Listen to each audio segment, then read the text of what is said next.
Yeah. Well, no, having a tech issue there. That fixed it. All right. Okay. Oh man, oh man.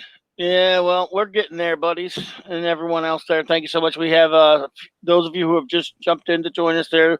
Thank you so much. I was having a bit of well, having some, I don't know, nowhere near the kind of tech issues some of these people have out there, I guess. So that's good. I'm not. Are you echoing or what? Are you on? You're on headphones, I hope. Huh? Yes, I am, of course. Oh, okay. Thought I was getting an echo there, but we might be good now. I think we're good. All right, buddy. Hello, everyone. Welcome, everyone, to Clobberin Time, issue number 20, i.e., 720. We like to do these little open shows every now and then, although we do have some definite news of the day I want to talk about. I just want to say, though, a shout out to the great Stone Loki of Loki's Mornings of Mischief for that killer intro that he made for me. It was so nice of him. I'm honored that he felt compelled to do that for me. I just, again, thank you, Loki, wherever you are, buddy. That is too much, man. I love it and I appreciate it. I was just over at his show. He had a great stream tonight. And of course, he also was very nice enough to have me and a whole bunch of us on Saturday, and I want to thank him again. Saturday, 12 hours we sat there for the DC Fandomer. Been a marathon. Why would you subject yourself to that? Well, I mean, by myself, no, but I mean with a bunch of other people hanging out and goofing around and, really, really ragging on it, to be honest, which we did a lot of. It was a lot of fun. Yeah, we had fun with it. No, sitting around and, seriously analyzing it or anything like that, no. Having a little blast and, blasting it, yeah. Mm-hmm. Jobber, Just Joe 47. Hey, Job, what's up, bro? Thank you for being here, an old pal, an old friend. I don't know if Paulie will stop by later, but he said he may, and if he does, we'll say hello to him. And but if not, I've got all the info below, everyone, for a bunch of my friends that you should also follow. A lot of my new friends here on YouTube have channels far superior to mine, which, well, that's a low bar, but still, they're great channels. Go check them out and subscribe to them all. I want to thank you all. And if you are popping in for the first time to listen, whether it's on the stream or later, please subscribe. I ain't got no reason why. Just please do. I can't really give you a big hard sell on it. Please do. Tonight I am joined by an old friend who, needs no introduction here because he's been on the show a few times. And, say it, man. Say who you are and talk about your channel. Well, hi. How's it going, everybody out there? My name is Carlos Joey Moises. I'm from Mexico. I've lived in the U.S. for like 10 years, approximately. I love comic books with all my life, with all my heart. Sadly, they've just keep letting me down these past few years. Since around 2011, just the comic book has just not been for me. There's a few comic books here and there that I do still read, and I'm surprised by how well done they are. But they're every day few and far between. I have a channel that's on YouTube called Comic Mania.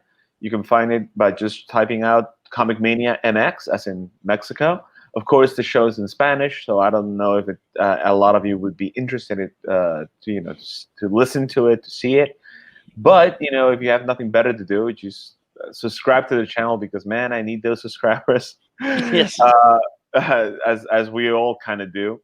I've kind of suspended my show for a little while because with the zombie apocalypse, just my energy level has been way low, and just my need to talk about comic books or anything that's happy has just not been sustainable. So I've put my show on hiatus for a little while. I'm thinking on the 23rd, the radio station where I work is supposed to come back up. So the cool thing about the show is we do it like live on AM radio, and it gets uploaded immediately to YouTube and Facebook. So we kind of use like the entire gamut of social media and whatever to get the show out there. And we were kind of on a roll before the zombie apocalypse started, and it just kind of derailed everything. But it's a fun show. I try to be a little irreverent. If you know Spanish, you can tell. And of course, as Mike says, I've loved comic books all my life, and I have I had a really huge collection. I sold it recently because I'm just really into digital comics now. It's just a lot easier to carry around. But I had like over 12,000 comic books, and the thing, as Mike can attest, I not only read them, somehow I memorized them accidentally. So Yes. I have a really good memory for remembering just a bunch of details. In fact, just now, as you can all see, Mike wants to talk a little bit about Kang the Conqueror. A little earlier, I think it was yesterday. He asked me, "Oh, do you remember when this, and this happened with Kang?" And I said, "Oh yeah, I remember that issue." So I kind of had that memory, the kind of But like yes, almost Wikipedia like memory. yes, he remembers things so I don't have to, folks. And I want to say hello to a good friend of mine who is, of course, I've been lucky enough to be on his channel a few times, and I'm glad to have him stopping by. You two guys have a lot in common. This is my buddy Paulie from the great channel Latino Slant. And as I mentioned, you can find his link in below my information there. What's up, buddy? Oh, good evening, good morning, wherever you're at.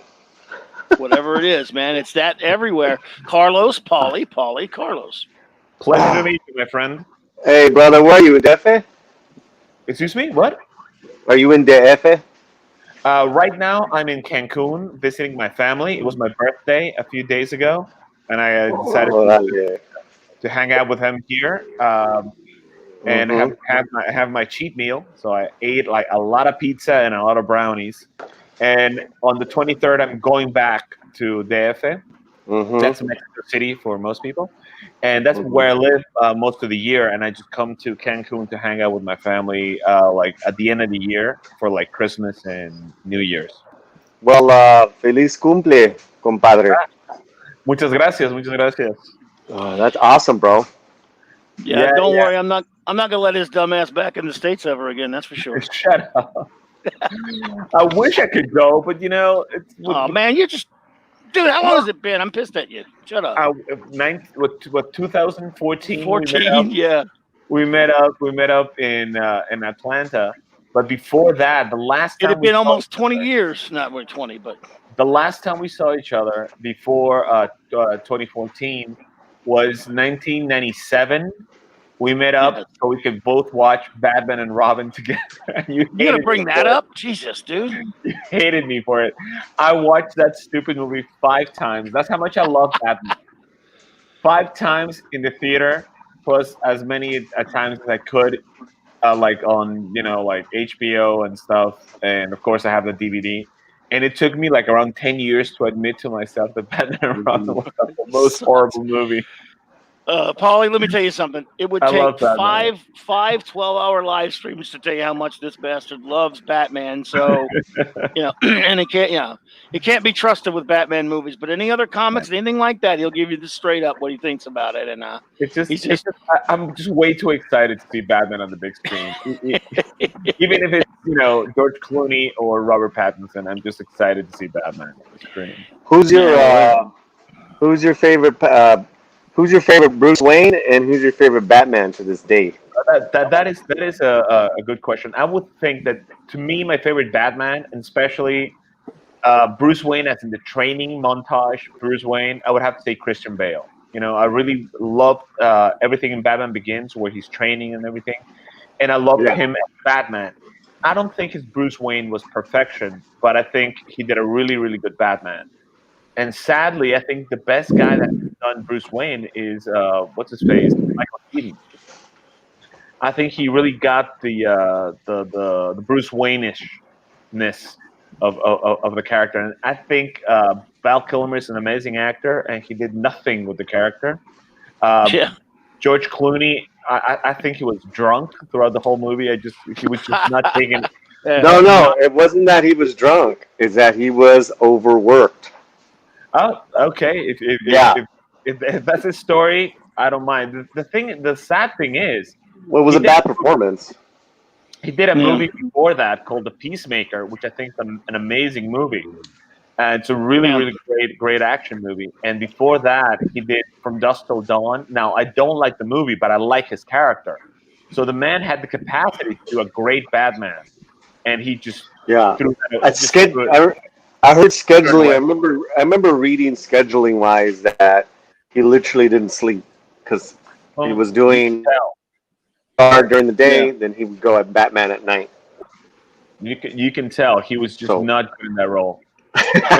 Jobber, I hear you there. yeah, Venkman, thank you for being here. Thanks for popping in. Mando Mark, my good friend Mando Mark, popping in there. Thank you. And of course, as I mentioned earlier, the great Just Joe 47 coming with me from the old days of BTR, from being known as Jobber 150. Bro, I'm always happy to see you here. And again, Venkman, I'm glad that you've been hanging out with us recently. I really appreciate that. Tonight, of course, I have an old friend and a new friend, and both great friends. One of them is a degenerate named Carlos, though. So but the other's an upstanding citizen named Paulie. We love this guy. yeah. I don't know about Yeah. that, but Well, it's the rumor, man. It's the rumor. you Yeah, you got trouble. Yeah, we're gonna talk a little bit about some of the news of the day. I don't know if you've been up to speed on this, Paulie, but the MCU made a casting I'll let today. you know. I just know about the Mandalorian Yeah, well, we trailer. got we got that there. The S and is also a little bit of other geek news. The thing about what's going on with the MCU, and again, I'm kind of checked out of it a little bit after Yeah, Endgame, personally, yeah. even though I used to like it a lot. Hmm. Um, but they did announce. I get why they're announcing this today. I don't know, but they did announce. I don't know if you're familiar with the character of Kang the Conqueror, but he's a big time Marvel villain. And of all films they're introducing him in, they're introducing him into in Ant-Man 3. and the I thing is, Oh, like, really? I don't get this, but maybe it's like a small appearance, I don't know. Yeah. He's set up. he's an Avengers villain, Right. and two Uh-huh. writers had done really good stuff with Kang. It was Mark Grunwald did a story with him that was in all the annuals, in all the Yep. Avengers annuals, In and the I think 80s. it was Citizen Kang, if I'm correct, That's and right. that was a very good story. Walt Simonson did a really good one with the Cross Time Kangs, and I think it was Roger Stern that did the ones and feature Kang. Those were really good. But the best was, I think it's the Sword of Damocles stuff with Kurt Busiek. That was Oh yeah. amazing. That was an amazing one. He really takes over, 20th century Earth. That was really good. And he did Avengers Forever. So if you want, you can use the character against the Avengers in really great ways. And basically, Ant-Man from his start in the MCU has been a throwaway character. He's been a one joke character. Now, Ant-Man and the Wasp, I thought that was an okay movie, but Well, the first Ant-Man right. yeah, I've watched it once, See, maybe twice, and I said this is just so I boring. kind of liked it. I kind of like the Ant-Man films. I think what they're setting up is this is going to be their Thanos of phase, whatever the next phase is, right? Do Well, you yeah, think that you didn't dig Ant Man because of its kind of American humor? It's different humor. no. I Oh love no. American humor a lot better than Mexican humor. Trust me. The thing is, What the I hell? lived in the U.S. from 10 to 18 years old, and I stayed Hmm. a few years over. So basically, everything that I am is very American. Like I love American food. I don't like Mexican food anymore. I like How American dare you? I series. love Mexican food. I don't, trust me, here it's a lot different than over there. I don't like Mexican series. I I understand. don't like Mexican movies. I hate Mexican humor. So I'm very much like in the American vein. So it's not that I didn't like the American humor in Ant-Man. I just didn't think making him such a dork was good. I mean, I understand making Scott Lang into a younger hero, a man who has to find the heroic side of himself. But like in the comic book, it took 2 issues to do it, and he never acted like an idiot, you know. And he Well, didn't have you idiotic bring up friends. yeah. No, I hear. There's just and maybe it's not so much lack of a better word American humor, but it's like like a Woody Allen film, a Woody Allen movies, or Larry David. Like if you don't like them, their humor, you're gonna hate anything they do, you know. And if I you don't, love it. I yeah. love Curb Your Enthusiasm. I love He's a Seinfeld. he's a Seinfeld freak, kind of that. Yeah. I love Seinfeld. I love Woody Allen. He's one of my favorite filmmakers. You know, not Hmm. the person, but for filmmaker, of course. No, we're Uh, talking movies, yeah. yeah, yeah. But I just like I one of my favorite all time characters, and this is so weird. Like in DC, I like the Hmm. heavy hitters. You know, I like Green Lantern. Of course, I love Batman. I love Nightwing. But like in Marvel, I kind of Hmm. like the second tier characters better than the first tier. You know, I love Daredevil. I love Captain America. But my all time favorite character of all time is Wonder Man. You know, I love Very Hank. obscure. Yeah, and Right. I don't know who that is. I love Wonder Man. I love Doc Samson. I love Black Knight. I love Hank Pym, and I like Hank Pym in all his iterations. You know, I love him as Mm. Batman. I love him as Goliath, as Yellow Jacket. He's my favorite, Yellow Jacket. I love him as just a regular old Doctor Pym, and I think he deserved, you know, his time in the spotlight, and he didn't get it because they wanted him to be the mentor, and they wanted Scott Lang to be the hero. Now, I like Paul Rudd. I think he's a really good and fun actor. Yeah. Hmm. But the thing is, I just thought that movie was too silly, and that's my problem that has been that has plagued the MCU as in the later movies. You know, Captain America: The First Avenger was amazing. Thor was really good. The first Iron Man was an amazing film. The first Hmm. Avenger was okay. I loved Age of Ultron, but I thought like, you know, Guardians of the Galaxy, I didn't mind them being silly because I mean, come on, what are you going to do with those characters? But Hmm. Ant Man was too silly, and then Thor Ragnarok was just it just made fun of Thor. I mean, Thor is not, you know, a moron. He's the straight man. You know, he's the serious one. You He's a know, god. right? Yeah. He's not supposed Yeah. to act like an idiot. You know, Yeah. Nope. and Hulk is also acting like a moron. You know, and Bruce Banner as well. And now I don't mind the comedy in the MCU, but sometimes Yeah. it can go overboard. I didn't mind it in the Guardians of the Galaxy, as I say. You know, what are you going to do without talking? You know, raccoon. Hmm. But on in Ant Man, I wanted them to be a little more serious, which is why I like the character of Hope because at least she's serious. You know. So, yeah, I mean that's Edgar Wright, Yeah, correct? yeah, yeah. Well, which he was the one that kind of like set up the Ant Man movies, and then Peyton Reed took over for the movies. So Yeah, but I don't the know. first movie, did he direct the first movie? No, no, no. He just set it up, Oh, he and didn't. Oh, Peyton Reed took okay. over. Yeah. Yeah. Yeah, and I don't know. It just wasn't for me. And I think maybe if the third movie is a little more serious, and you have a threat like Kang, maybe it could be good. I don't know, but I just Well, I'm I mean, you know, it I'm was not taking. universally loved. Ant Man was really loved. It was Yeah, like, Yeah. come yeah. on, I really liked it, to be honest with you, but I know what yeah. you're saying. The So, thing I'm Um. like with Batman, as Mike says, even if it's a shitty movie, I would love it because it's Batman. But with other characters, I'm a little bit more, you know, incisive. I asked a little more, you know. Captain Paulie, America, the there's Winter one. Soldier is one of my favorite movies Well, in I the end. love Winter Soldier. Paulie, there's Wonder Man up in there. If you can see this shot of the Avengers over there in this, by George Perez, all the way, middle row, all the way to the right, the red jacket. He's not oh, very okay. well known, but one day, Carlos, I promise we'll do a Wonder Man hero history that you can take I off on love him. because I Yeah, love that'd the be good. character. He is That'd be great good. now, You know, but you should read. You should read if you can, but Paul.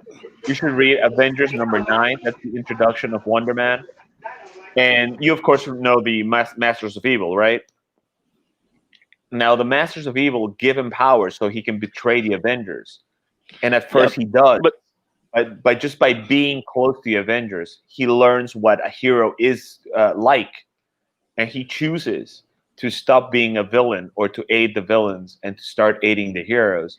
And I just love that turn. You know, when a villain sees a hero, sees the life of a hero, and decides to be a better person. This is why I love Hawkeye as well, because Captain Trek. Yeah, Hawkeye started out as a villain, and then boom, you know, chose to be heroic, which is I just always like that. That the same thing would happen with the Thunderbolts. They started as pretending to be heroes, and then they chose to be heroes. I always love that. Yeah. Let me ask you this. Thank you for being here, buddy. Go ahead. Go ahead, Paul. I'm sorry. Carlos, because Yeah. you guys are like it's in your blood. You know, just each hero, right? You know so Yeah, much about it that these movies, it's almost to me like it's like a movie, adaptation of books. You must, okay. meaning that it must rip your heart out. Sometimes, Because yeah. Yeah. you just can never compete against a great book. Yeah, Um, yeah, you're right.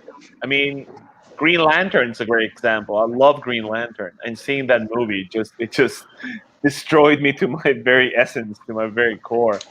Because uh, like one of the guys who wrote the best Green Lantern stuff was Jeff Johns, and he was there on set every day, and somehow that happened. It's like, how could it mm. be? Please, Well, Paul, finish your so point sad. on that. I mean, what is your, No. No. It was a softball question. It was more yeah, like, oh no, yeah, I got you. is that the same feeling that you guys get?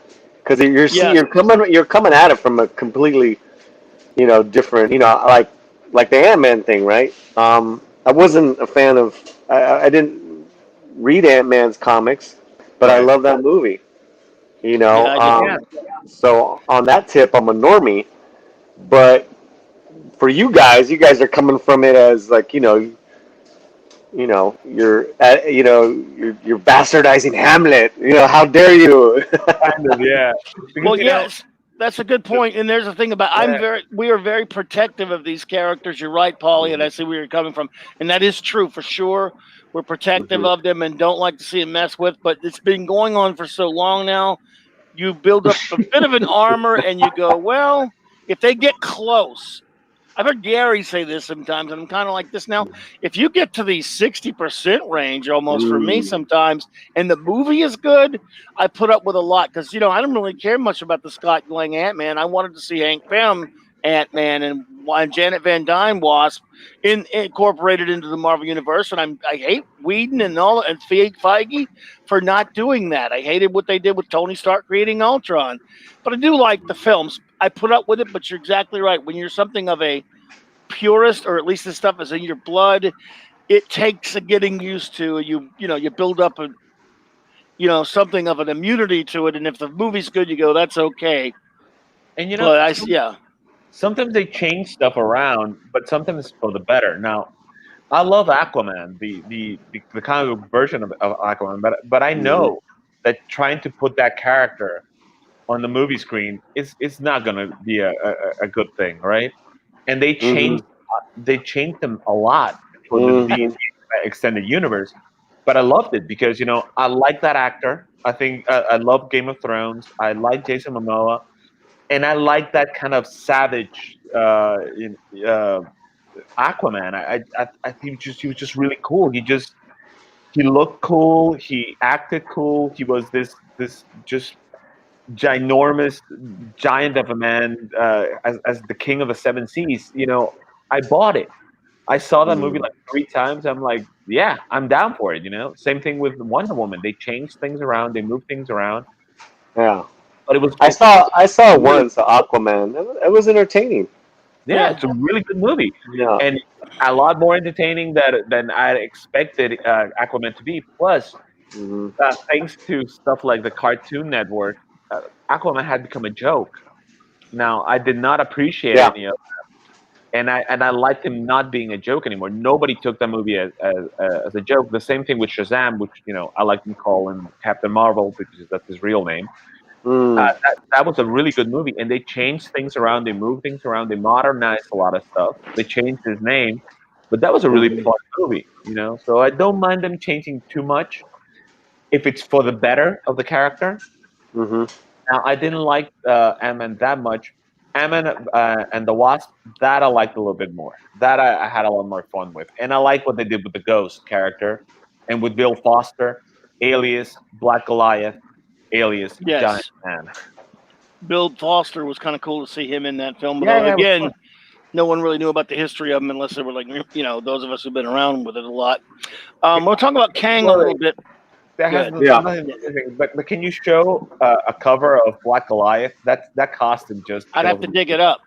I'll dig it up later, but I don't have one right on me at the moment. But That costume just brings a smile to well, my face.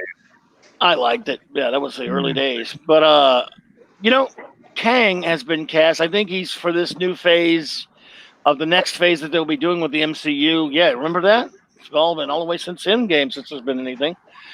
It's going to be Kang is going to be the new Thanos for that big thing. Probably that's my hypothesis on that. And they have made a casting today. Everyone, it is this gentleman here who he looks familiar. His name is Jonathan Majors, but I don't really know much about him. I don't know if you do, Paulie, or you do, Carlos. There's a series on HBO called Lovecraft Country. Oh boy, yeah, I've heard a lot of this about that. Yeah, I haven't seen. I've not seen it though. Star. He and the girl that played Black Canary in Birds of Prey. I forget her name. She has a really weird name. Very beautiful girl. Very beautiful girl. Paulie, you know this guy? Have you seen him in anything or what? No, not off the top of my head. I'd have to look up his credits, but that's a Lovecraft poster that you have. Yeah, they put it next. They blended it with Kang there, and What's his name again? his name's Jonathan Majors. Is the actor, and he's playing. And all these was kind of funny today. I don't know if any of you saw any of the news sites or they all started out with erroneous, mind you, nitpick erroneous information because they weren't geeks. They didn't know what they were talking about. It said some of them introduced him, talked to him as Reed Richards' father. False. Nope. And they kept saying he's a Fantastic Four villain. He's an Avengers villain is where he started. I mean, John Byrne retconned him as one sort of, but point being, he has a. You could find videos on YouTube. I know I've seen them before, but try to explain Kang's history, and it will tear your mind into 50 different loops and chew it up and spit it out. It's very, very complicated. Let me just say one small thing. If you want to say that he started out as a Fantastic Four villain, that kind of fits the canon. Only because of the retcon. No. Well, yeah, kind of, because he was first Pharaoh Ramatut. He was Ramatut, yes. He was Ramatut, but that was and then Ramatut became Kang, and that was started way back with Steve Englehart. No. Steve Englehart did it with the Celestial Madonna. Yeah, he did it with her? I'm sorry. Yeah. Man, Steve Englehart's like, oh, you mean that? I'm sorry. Yeah, the Celestial Madonna saga, right? I know. It was established that Kang had a past and a present. His past was Ramatut, and his present was Kang, and his future was Immortus. Yep. That was all. By the way, they're right here. Right here. You're right. That was Alex all Ross. established. That's amazing. That was all established by Steve Englehart, and the Scarlet Centurion is a different timeline of Kang. Like he chose to be the Scarlet Centurion instead of being Kang. But that's kind of like the timeline of Kang. Pharaoh Ramatut, Kang, then he becomes Pharaoh Ramatut again, and then he finally becomes Immortus.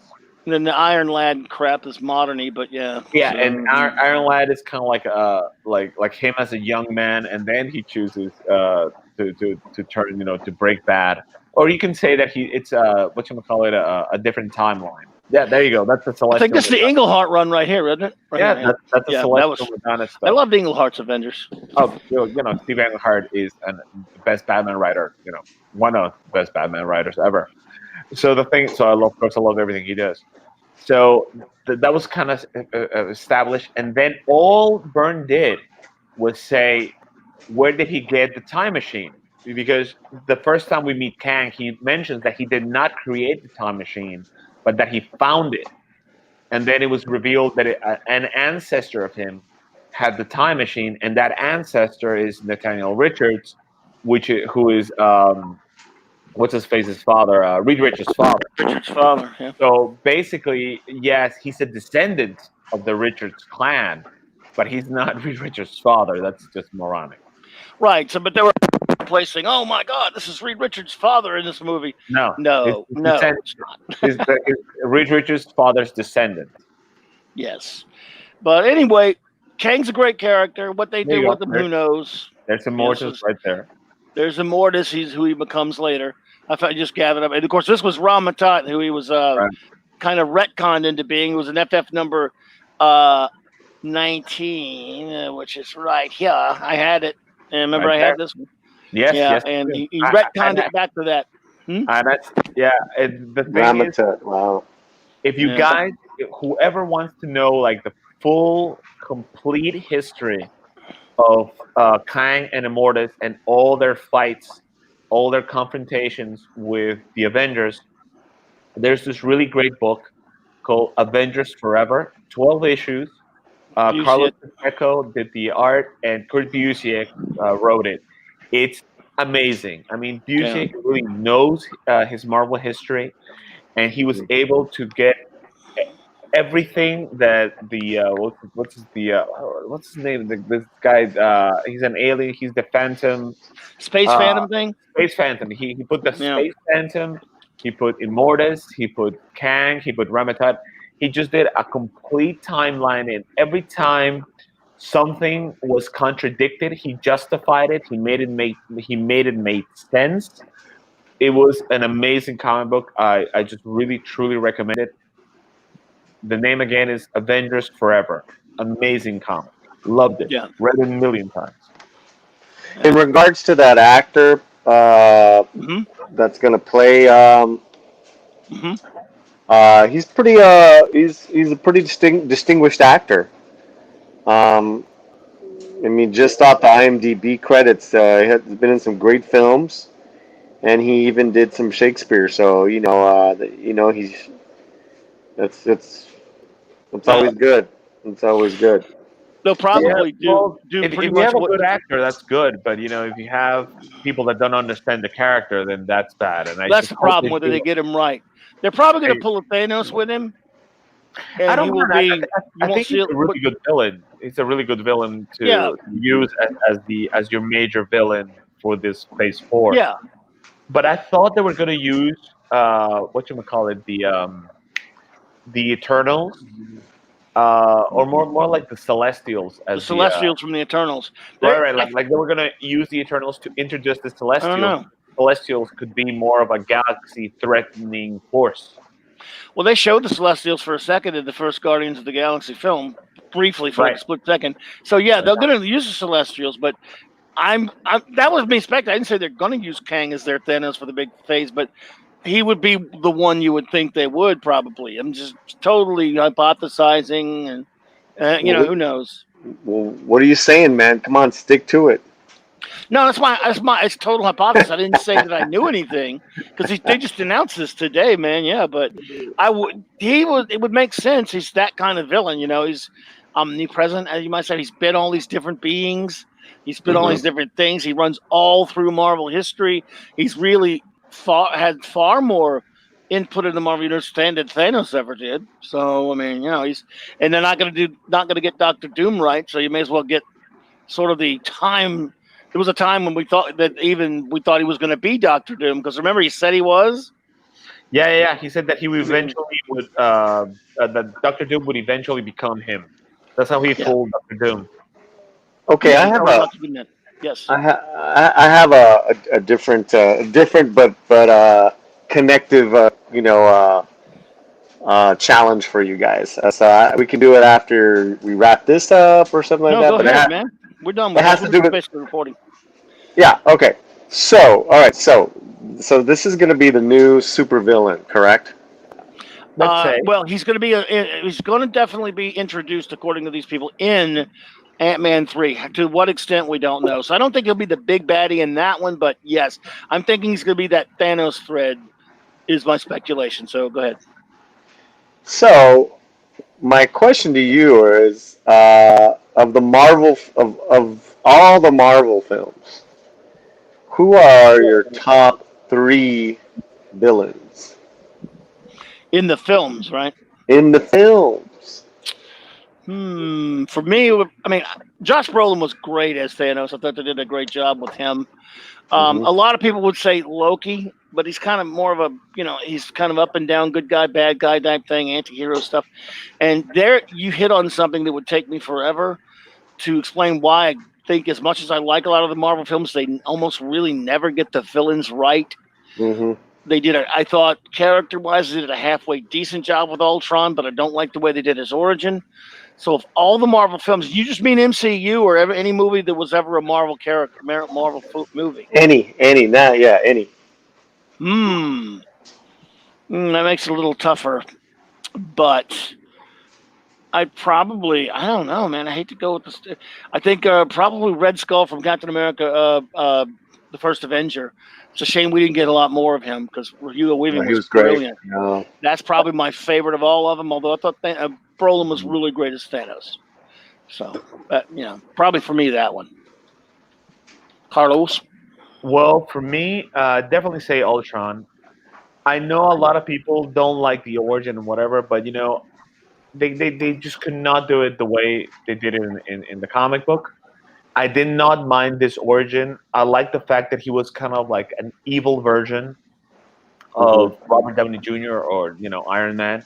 Like everything that he hates about himself, it was right there in Ultron. I like the fact that he was this kind of like he had this what you call it inferiority complex because even he knew that he was inferior to Iron Man. So I really liked Ultron. I like Claw. I think what's his face he did an amazing turn as Claw. We didn't get to see him a lot, but I thought he was really really good. And I like how he enjoyed being evil. Oh, he would have been great. That was a true tragedy. And you talk about Andy Serkis. Andy Serkis and Claw. Really good. That would have been so good. They just killed him in Black Panther. It's a damn shame they killed him in Black Panther. Good. I like Killmonger. I thought he was a really good villain. I hated the ending battle. It was so dark that you couldn't see anything. But I liked his motivation. I like why he did it. I think Michael B. Jordan is a great actor, and I think I hated him as Johnny Storm. Loved him as Killmonger, and he was great in that movie. And he and Chadwick Boseman, may he rest in peace, were really really good opposite. Let's see who. What's his name? Robert Redford as Jefferson Pierce.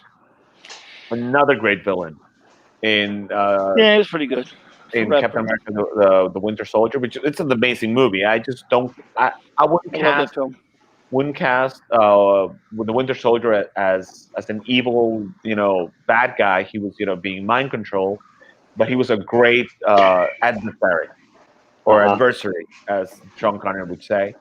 And I think just Jefferson Pierce was a great villain. Let's see who else was good. Let's see. Loki, I'm there with you, Mike. He's kind of like he's a good actor. Oh, great! He's really great now. But I always see him kind of like he's not all there. I like what's his face. The Big Lebowski. What's his real name? Obadiah Stane from Obadiah Stane. Kevin was I forget Bridges. his name. Bridges, Jeff Bridges. Yeah, he was great in first Iron Man film. So good. And the thing is, that movie, a lot was riding in that movie. If Robert Downey Jr. and Jeff Bridges did not hit those marks, that movie would have just gone to hell in a handbasket. And it was really, really good. So I think it was really good. But to me, I would have to say yes. Claw, Killmonger, and Ultron, I think would be just. Claw was a missed opportunity. Yeah. Also, I think Alfred Molina was great as Doc Ock. Hey, that's mine. That was good. Oh, yeah. Okay, I want to hear yours. Tell me yours, Paulie, because he was brilliant. No, wait. Now that you say that, just remember Michael Keaton as the Vulture. Amazing great. Film. Amazing performance. Amazing performance. So what about you, Paulie? Obviously Molina was brilliant. Him and Willem are my top 2. Yeah. That's because I love the Spider-Man movies. And Molina, I mean, his Doc Ock was just so I can watch that again. He was perfect. That movie was perfect. Yeah, Perfect, man. he was brilliant in it. Perfect. You know, it's And weird. Uh-huh. I'm with you on Killmonger. It's like a perfect flick, except like you said, except for the end. Um, and then they're I think because they were cousins and because like the way I did like the sunset death. That was beautiful. It's pretty deep, man. It's a pretty deep character, that Killmonger. And I love Thanos, man. You know, but Yeah, yeah. it was amazing. And Yeah, so yeah. mine is tied for Willem and Doc Ock, Yeah. See, Killmonger, Thanos. they never get movie villains even in those good films right exactly. Sometimes probably for a comic book geek because they always, you not always, but usually kill them. Like they killed Molina's Doc Ock. Man, I want to see him come back. We kill him. Doc Ock's in the comic Yeah. books. They come back. They never get They killed. always come back. Yep. Yeah, and you go, wow, he's so good. We'd like to see him come back. They do that. You know, Yeah. there are two examples in the Marvel MCU films. Missed opportunities. Carlos was talking about one of them. Andy Serkis as Claw. We never got to see him become really the villain Claw, which is Black Panther's first villain. So I was really hated. I'm one who does not like that Black Panther movie. There's so much wrong with it, and that was the biggest thing that aggravated me about it as a geek. But the Incredible Hulk film, which the Ed Norton one, which a lot of people don't like, I thought was okay. Yeah. They they had a I love it. scene Yeah. in there.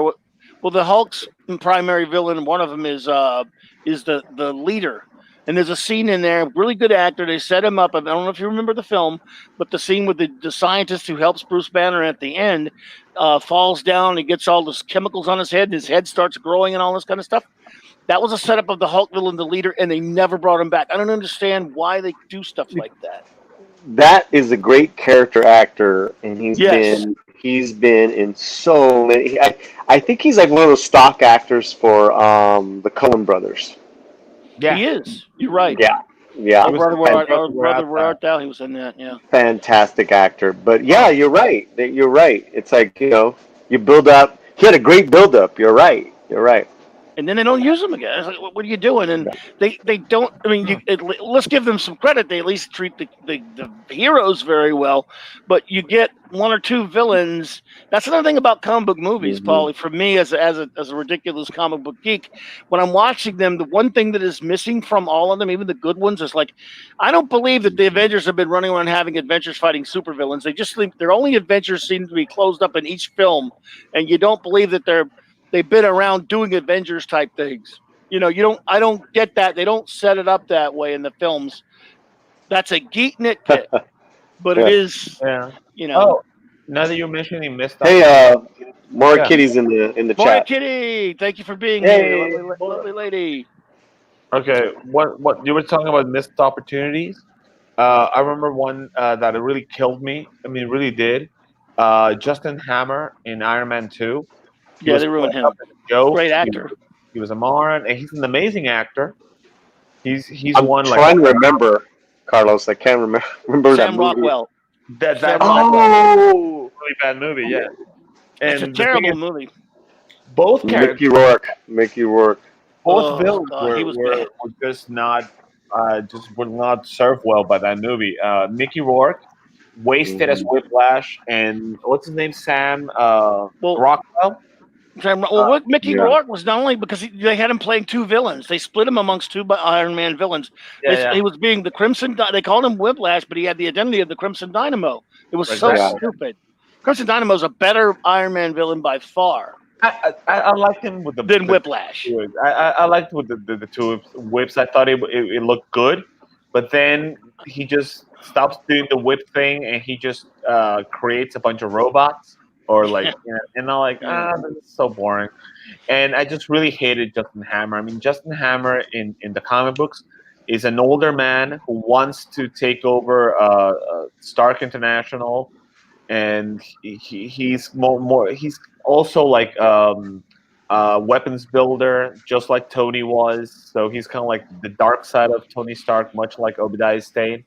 But here he was a joke. And the thing is, like, there's this Hmm. really stupid scene where he's like helping what's his face James Rhodes get the War Machine armor together, Yeah. and he tells him that he has this special missile called the Widowmaker or something like that. Right. And when they finally use the missile, it doesn't work. I'm like, okay, so Justin Hammer is a total moron. Yeah, It's they made him into a big joke. They really right. did in that And the film. thing, what defines a hero is their villains, and that their villains are amazing and Doctor Doom like, just invincible. When the hero actually beats them, he becomes better. But if the villains are a joke, Yeah. then Yep. anybody can beat them. That's one of the problems that I had with the Ant-Man movie. I didn't think the Yellow Jacket villain was that good. Yeah. That's Yeah. why we go back to the original Superman and Tobey Yeah. Spider-Man.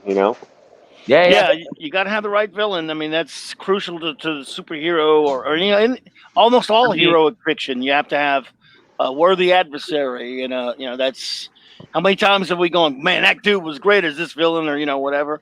It's Well, because the original Superman 2 with Christopher Reeve, it might not have been a great movie because you got two directors. But yes, General it's a sad Zod, story. Zod, it's just amazing villain. Terrence Stamp is brilliant. Yeah. It's amazing. Yeah. Every word that comes out of his mouth just brings terror, and he just sells it to you. He's this man who will make everybody kneel at his feet because he's just a megalomaniac. I mean, you just believe it. And even his costume is silly, but he sells the character. That's the kind of villains that I enjoy. Well, those two. Yeah. No, go ahead, please. Those two movies, because weren't they filmed all in succession, one and two? At the same time. Now that was why Marlon Brando dropped out, and that the Salkinds, a few years earlier they'd filmed two films called The Three Musketeers and The Four Musketeers, but they did them all at the same time and paid the actors for one film, and the actors didn't like that too much. Well, they tried it with Superman. Right. Two movies. Yeah. So my point. No, go ahead. Yeah. Yeah, my point is that it makes sense because the first movie was his introduction to the world, right? And then kind of like I mean Lex Luthor, but really it was leading up to bringing back Zod.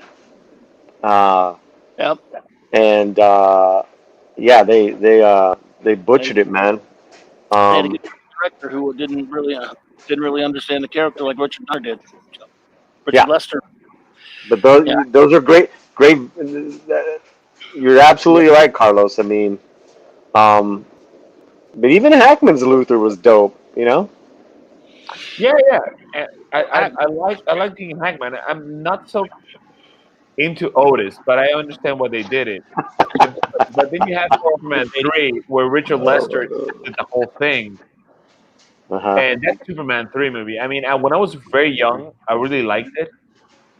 And now I see it and I just cringe. The only thing I like about Superman 3 is when Clark Kent fights Superman. That was very good. In the junkyard. It was actually pretty decent scene. For a bad film. Is that the one with Pryor? Yes. Dude, I remember when that was before that film came out. A lot of us when they first talked about Eddie Murphy, and then when they said Richard Pryor, we're like, "What? It's a Superman movie? What do you? I mean, what? Huh? What?" But boy, they managed to be even worse with Superman 4, if you can imagine. But I watched Superman 4 with here in Mexico, believe it or not, with a younger cousin who said, "Hey, let's go see Superman." And he was much younger than I was, and neither of us enjoyed that movie. We were like, "Oh my god, I can't believe this is happening. How bad is this?" Yeah, that was a horrible movie. But man. It was such a weird movie. It was so weird. It was like Christopher Reeve is good in all four, but he's great. No, he's great. But he shouldn't have been writing that movie. He was like he was battling like a new wave guy, like from the band Aha or Duran Duran, Yes, played by Mark Pillow. He looked like He-Man. he was a Chippendales dancer, if I'm correct. Yeah, was he really? He didn't Yes, even do his own voice work. right. Yeah. Gene Hackman did the voice. Well, Really? they went to Canon Films and they had no budget, and then they had No budget. was it Christopher Reeve wrote. A guy accused Christopher Reeve of stealing the story idea from him. Well, all I know is I wouldn't want to be accused of stealing that story. I'd be like, no, man, that's yours. You Yeah. can have it, brother. There's this really good That's funny. documentary called Electric Boogaloo, and it's Oh yeah. just the history of Canon Films, Oh and they god, yeah. talk about Superman 4, and the reason that happened was they wanted to make a big move and stop being like this, you know, really low rent kind of movie production company. They wanted to be like in the big league, Oops. and they wanted to do it with two big movies, and they Yeah. wanted to do it with He-Man and the Masters of the Universe and Superman 4. Yeah. But by producing these two movies with these huge budgets, when one wasn't a hit, they didn't have money to fund the other. So when Masters of the Universe wasn't a hit, they kind of started lowering the whatchamacallit, the budget on Superman 4 till it was nothing. And it was like it was supposed to be like a $50 million movie, and it became like a $5 million movie, which is why it looks that bad. That's Yep. it's a fun documentary. Truly recommend it. There's a couple little other things, a few other Yes. things going on in the Geekverse out there. One Yes. thing, just for those who do not know, Wonder Woman 1984 has been pushed back again Yes. to Christmas Day. Oh, by the way, just Um, now that you mentioned that, just really quickly, it has nothing to do with anything. But talking about movies being pushed back, yeah, you know how the New Mutants was pushed back like 5 times? right. Yeah. And it finally came out. I went to see it. Okay. For goodness sakes, nobody go watch New Mutants. I did it for all of you. I sacrificed myself for all of you. Please do not go Right. see it. Well, Horrible. I do live the pirate life, so Oh, yo yes. ho ho, Arrgh. yo ho ho. Is it still worth it? It's so boring. It's so boring. It is an hour and a half movie. It feels like 5 hours. I swear, it just would not end. It That's just the goes. worst, man. The only thing I kind of like was the effect on Ilyana Rasputin, alias Magic, when she gets her soul Magic. sword. Yeah. I Yeah. like that effect because I just really like her with her soul sword.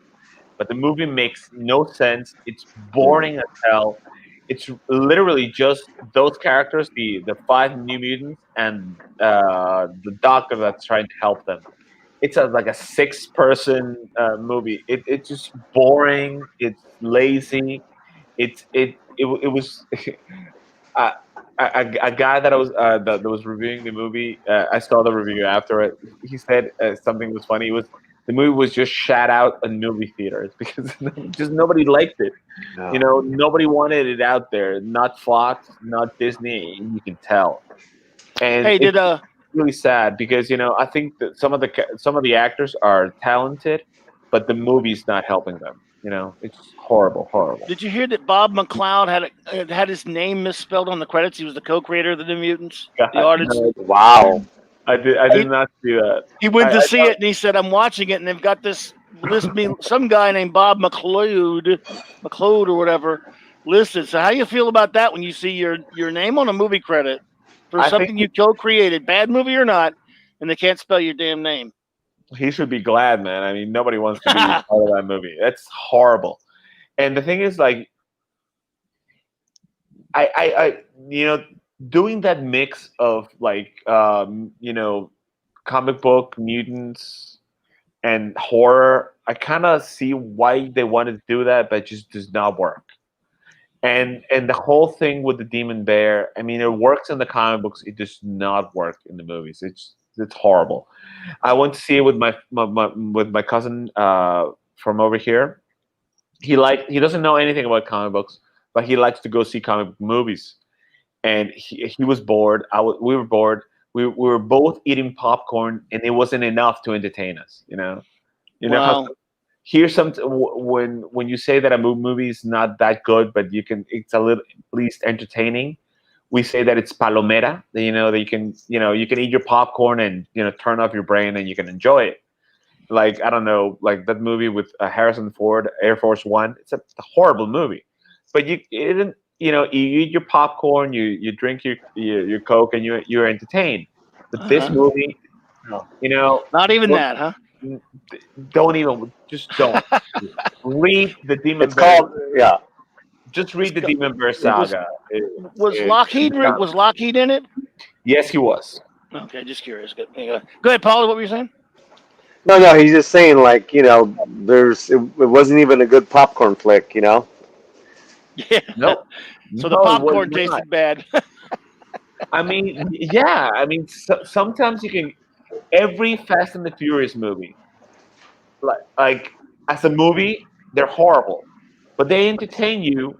You eat your popcorn, you eat your nachos, and you're entertained. I mean, the last movie was horrible, but you can just disconnect your brain, and it's no biggie.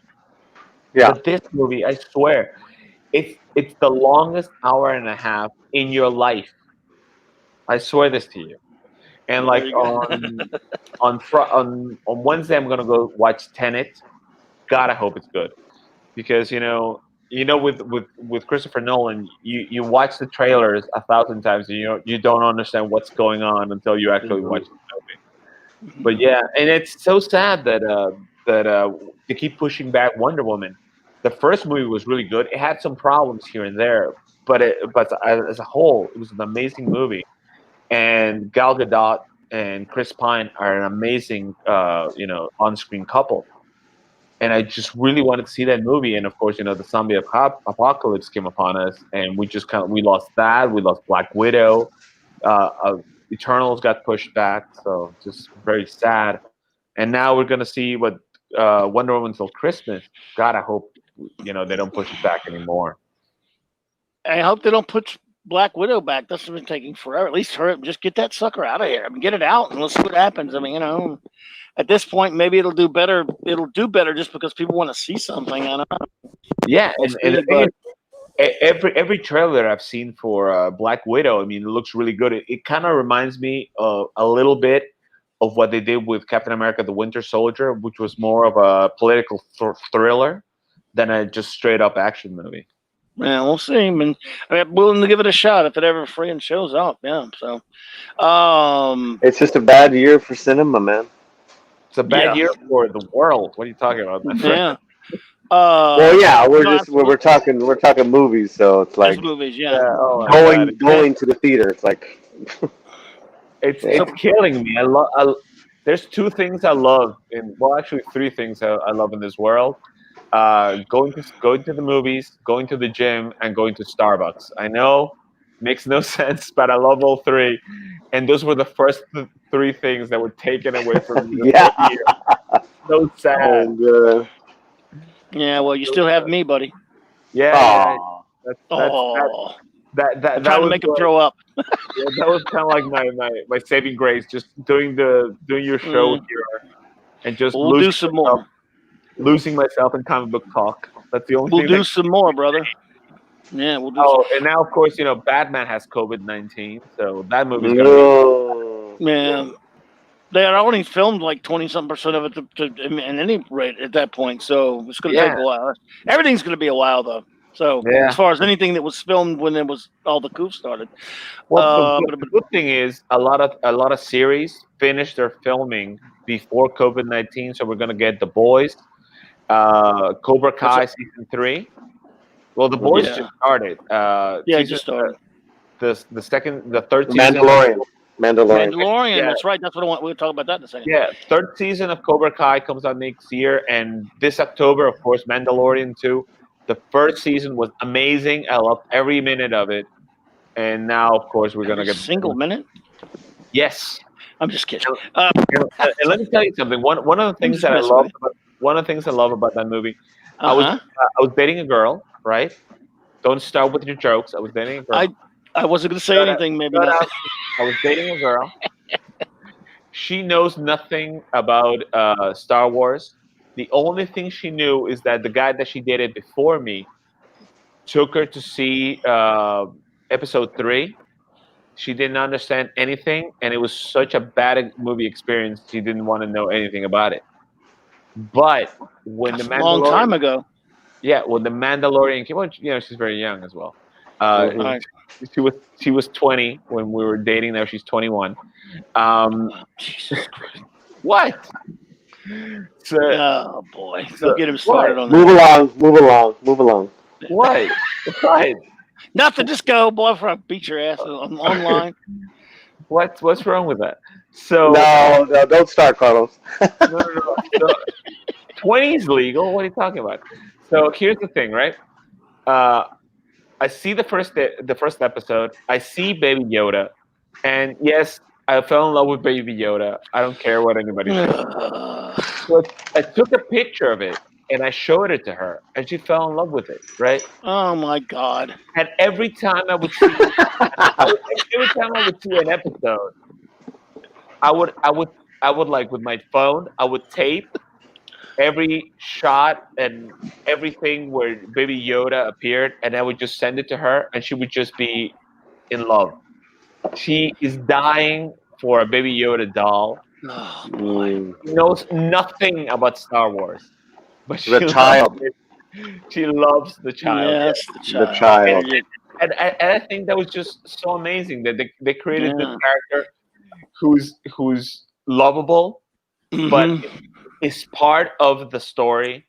He's not an Ewok because the Ewoks kind of got annoying, but this character just is just so lovable, and it makes the Mandalorian so much more human. Kind of reminds me It's Lone Wolf and Club. It's Lone Wolf and yeah, Club is what it is. yeah, I'm totally right there with you, but it kind of reminds me of with like Batman and Robin. Like it got to the point that Batman was this kind of like almost demonic character, where yes, he was this man that dedicated his life to justice, but he stopped being human. He was kind of becoming something more and something less at the same time. And then by having Robin bringing uh, bringing him back to humanity, you got this just perfect blend, of this man who seeks out justice, but not vengeance, And the same Yeah. thing with Mandalorian. Just for the whole season, you don't see his face, you don't see his eyes, you only heard his voice, and then thanks to this character, he becomes more human, more empathetic to the audience. Yeah. It's a perfect series. I love every minute of it. I thought it was pretty good. Also, I liked it. That's not a knock when I say it's Lone Wolf and Cub. I think it's a cool idea to make Yeah, to yeah, do to Lone Wolf and Cub was a great comic, and so yeah. yeah, I mean it is Lone Wolf and Cub. That's what the first thing I thought of when I saw what they were doing with it. But I thought the first season was pretty good, and the trailer really gets me excited to have something that's sort of Star Wars out there to watch. Paulie, what you think of it? I loved it. This is the first season and the trailer. You mean? Yeah, I mean, you can nitpick anything to death, but did it make me happy? Yes. And that's Star Wars. I mean, we're not. It's not. It's this is not I liked it. I'm fine with a it. I'd love to drama. see it. So yeah, it looked great. They had this. They didn't show a lot of anything but him and Baby Yoda. Sorry, babe, the chosen, the Child, the whatever you want to child. call him. And the visuals look legit, the action looked Yeah, legit, and then yeah. he has his jetpack. I mean, that's dope. Yeah. Get to see Cara Dune again. Love the wonderful Gina Carano. Love her, love her, love her. So, Yeah. oh no, look, it looks cool, man.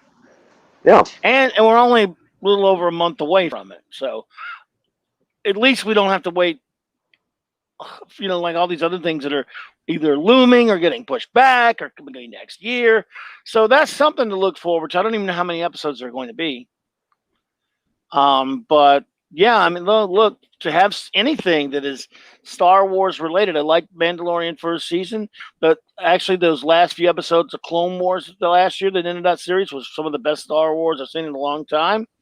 So, considering how horrible the movies are, it's nice to get something like this. Well, yeah, yeah. I also one of the things that I liked about the Mandalorian is sometimes when they do kind of like we're gonna like references, So, sorry, like Carlos. meta references to to Star Wars, like with the stormtroopers not being able to shoot straight, not ever being able to hit anything. I love those little kind of things they do there. Yeah, yeah. Oh, and Which, I just like to mention one thing really quickly. I was reading some of the comments, and Thankman said something, and I just would really just like to mention it. He says that the MCU being too silly is what the Snyderverse bros love to say when they're trying to prop up their precious comic book movies as masterpieces. I hate the Snyderverse. Just would just like to make that sure. Bankman's back. Yeah, I saw that. I just didn't want to open the No. Snyder one. I hate the Snyderverse. I mean, I really enjoyed Man of Steel. The more I watch it, the less I like it. But I really like Man of Steel. Batman Don't get me versus started on Man of Steel. Batman versus Superman. I hated it because Batman is not supposed to be a killer. Batman is not supposed to fight Superman for those stupid reasons. I hated what they did with Lex Luthor.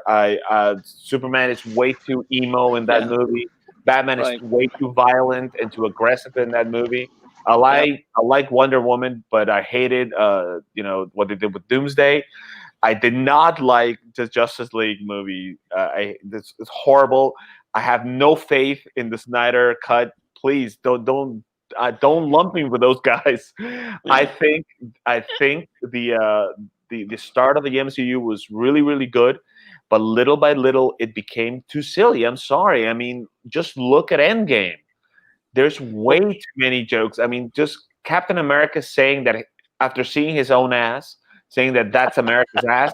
It's not Captain America would Yeah. never say something like that. I hated that. I'm with you. That was a little bit too much. But Captain no. America would So, never say something like that. So that's what I meant. I mean, Yeah. I'm No, not. I understand. I Yeah, just like to make sure I'm not a Snyder Bros guy. I'm yeah, not. and Beckman was saying that is something that's been used by a lot of them. But please, Yeah. for the love No. of my blood pressure, which I cannot afford to blow up, we will not do any Snyder talk tonight because No. you know what that does to me. You know me about that, and I've just decided you can't um, make too many. You make too many enemies when you talk about it, from my perspective, anyway. So, go ahead, so Paulie. What you saying, man? back on the Mandalorian, it's going to be 8 episodes. 8. That's not Virgin, enough. Yeah. season 2. Let me tell you something. I prefer them to be 8 episodes and be really tight 8 episodes than to have like 24 episodes where kind of Eric. like everything gets just lost. That's one of the saddest things to me for all the CW shows. I think they're good, but they're way Yeah. too long. The seasons are way too long, and sometimes it just becomes just it's just awful to go through them. I think the Flash show would be really good if it would be like 13 really tight episodes. Same thing with Arrow. Same thing with Legends of Tomorrow and Supergirl. I mean, I really liked and was starting to enjoy the Supergirl show, but those seasons just go on for way too long. So there was a lot of padding, and the padding just gets to you. I Hmm. like kind of like having the short, tight seasons, just like they do in the UK. You have like what like Sherlock was a 3 episode season, but there was really three really good episodes. I'd rather have 3 really good episodes than 24 just mediocre shows. Or Cobra Kai. Yeah. Oh God. 10 Yeah. really tight half-hour episodes. I mean, Cobra Yeah. Kai. I've watched the first season at least 6 times. I watched the 6 times. second season. Wow. Wow. Wow. Well, I'm a child of the 80s. I grew up watching and rewatching Karate Kid. Let me tell you, when I saw the first episode of Cobra Kai, I said, "Oh my God, this is amazing." because it's nostalgia done right. Because yeah, you have all this nostalgia, but you have a maturing of the characters. The characters grow up, and there's no black and white. There's all shades of gray. I mean, Johnny is not a bad guy. He was just, with the bad crowd. And Daniel is not that nice of a guy. He can be vengeful and and hateful sometimes as well. And he tries to be a good dad, but he sometimes makes mistakes. Oh, it's And a great show. It's a great series. wonderful. It's Yes. it's so well done. It's one of those shows that um, the girlfriend and and whoever your mate is, we all can watch it because, like what you said, being a child of of the uh, the '80s, it's like there's a little bit of nostalgia, and then there's enough. Not only is there nostalgia and new characters, but what they do with the old characters. Yes. Yes. Oh Yes. my God. In season two, one of the episodes that I most love in season two is with one of the Cobra Kai guys is dying of cancer, and they all get together to see their old friend, and you see them grow up, and one of them is a pastor, and one of them is like married and sells like real Yeah. estate, and they're just these guys that they hadn't seen each other for so long, but being together, learning karate, that made them friends for life. It made them be want to be together, and when one of them is dying, the other ones go to him to be together. That was an amazing episode, and the best part is at the end, it's not a happy ending. Just don't want to spoil it, but it's not a happy ending. Yeah. So you see how life progresses, and that was great. And the same thing with the bad guy, Kreese. The teacher of the Cobra Kai. He again is not just a black and white character. You see this growth in the character. Just it's an amazing movie. I Well, mean, an amazing you show. I know really love it. what's wonderful about what you said, um, adding to that, and what I think is lacking is is is these characters, right? Daniel, Johnny, then the new kid, Miguel, and their relationships with their fathers or being fathers, Hmm. especially with Johnny. Because Johnny didn't have one, and then he had Ed Asner paint him off, and he was such a Yeah. mess, and he was a horrible dad. Hmm. Then to him take on the role of being a father figure to Miguel. I mean, if that thing was written woke, they would have no father or Yeah. masculine figures. You know what I'm saying? Yeah. Yeah. And like you said, Daniel LaRusso trying to be a good dad, trying to be a good man, and they all go back to their senseis, which is just so dope. Because I'm a black belt, Oh, and that's cool. I the man who taught me, I was so close to him for such a long time. You never forget it. You just never forget that relationship. And I've been around bad teachers as well. Yeah. In the first episode, the scene So good. where Ralph Macchio goes to see Miyagi's grave. Hmm. That scene just kills me. I can't watch it. I mean, I'll just cry. It's too You're right, powerful. man. You're And right. and at some point in the second season, where he says, "I've lost my balance," Yeah. it goes all the way back to the first movie where Miyagi kept saying that you have to have balance in your life, not just in karate, just in every area of your life. It's just such a wonderful show because it's nostalgia done right. It's taking everything that we saw in that original movie and just squeezing every inch of every scene of everything Mr. Miyagi said, and he's very present Hmm. in the show. It's an amazing show, and I just can't wait for the next season. And Yeah, and that the episode you're talking about where they get back together. Um, I guess it's a spoiler, but the that one of the actors, let's just say that from the old yeah, crew, one yeah, of the actors is no longer with us. and it's who you think it is, Carlos. It's who you think it is. And in Okay. real life, he passed away, and it's a beautiful episode, man. It's Yeah, yeah. Yeah. it's Wow. men. It's men. I mean, they like you said, they were you know they were a crew. It's beautiful, dude. And Beautiful. one of the things that I also like about that show, it's willing to be so un PC. It's hilarious because Oh everything yeah, that in that yeah, first season, everything that yeah, comes out of Johnny Lawrence's mouth Later, Eric. yeah, is so funny because yeah.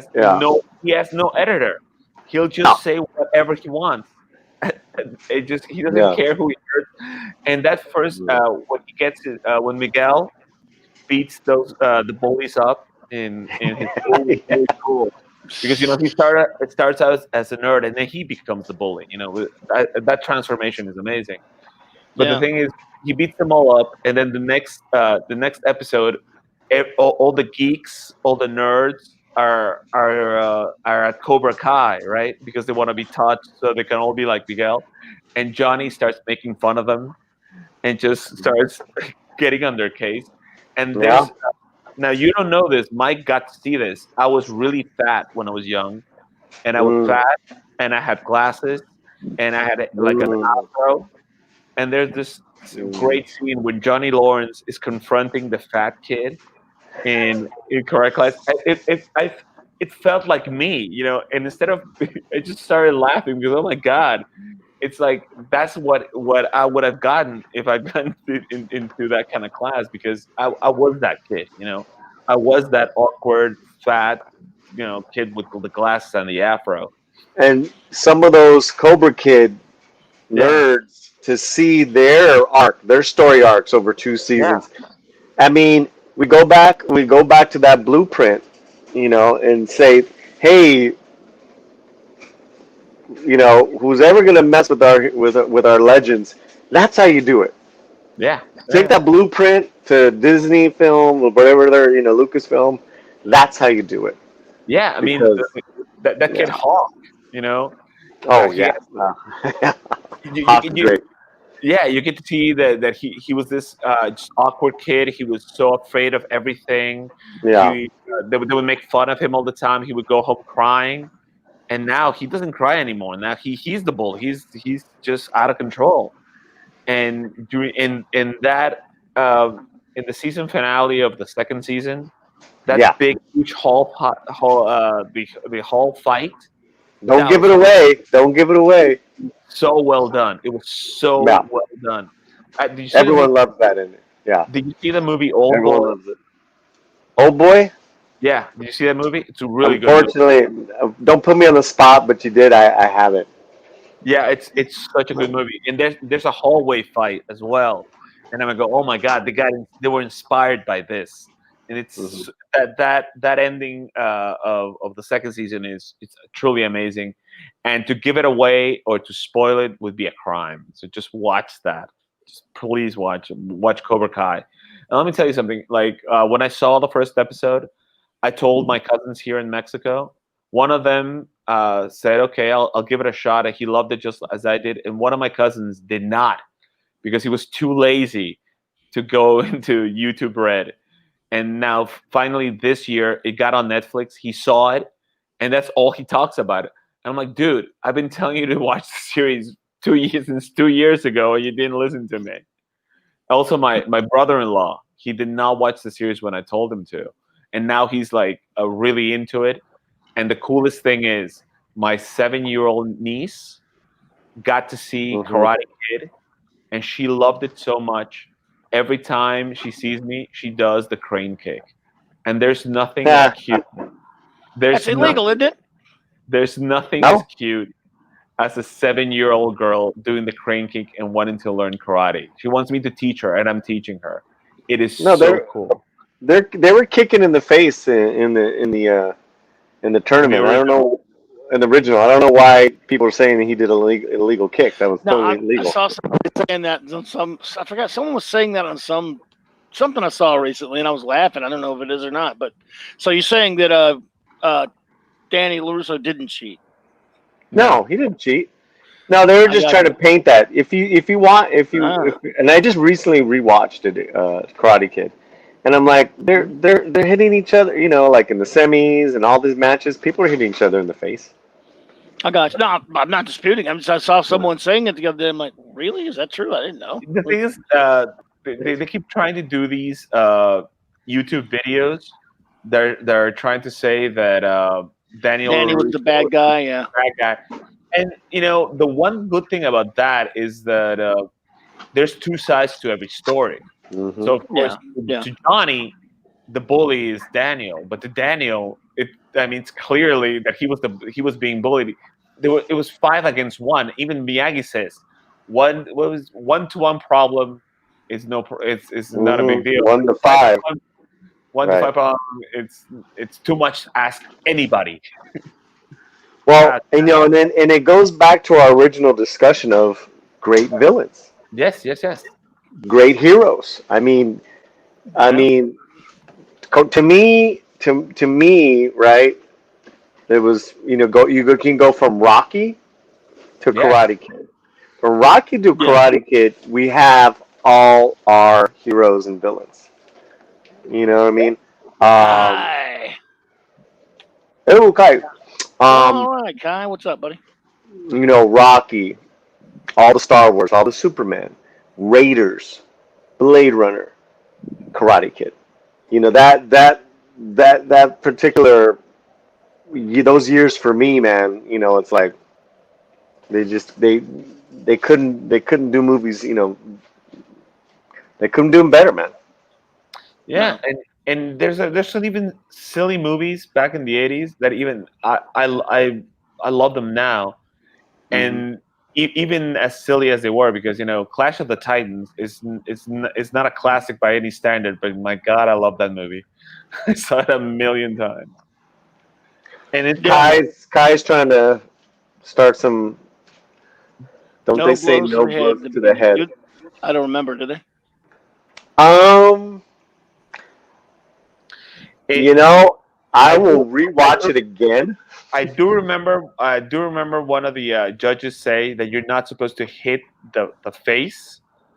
You're supposed to only like get close to it, but not hit it, because of course then you do get you can like draw blood and stuff like that. But who cares? It's such a great ending. I don't care. Just like you say, Well, you can nitpick everything to death, but my God, that ending is a classic. but so at the end of season 1 of Cobra Kai, Miguel does the same move Yeah, exactly. Well, he does it to like in in the his first semis, in right? the Or first something. in the Yeah, first tournament, he does it to a guy just to make fun of Daniel, you right, know. And even Daniel's daughter says, "Oh, he stole your move." And right. then later, when the guy who does the flips and everything, he starts doing the speech and asks for a moment of silence, and Johnny Lawrence Oh yeah, that hits was great. that whiny bastard in the face or something like that. Yeah, if you see at Clobberin times, have you seen it?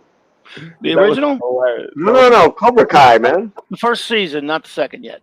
Yeah, but Oh yeah.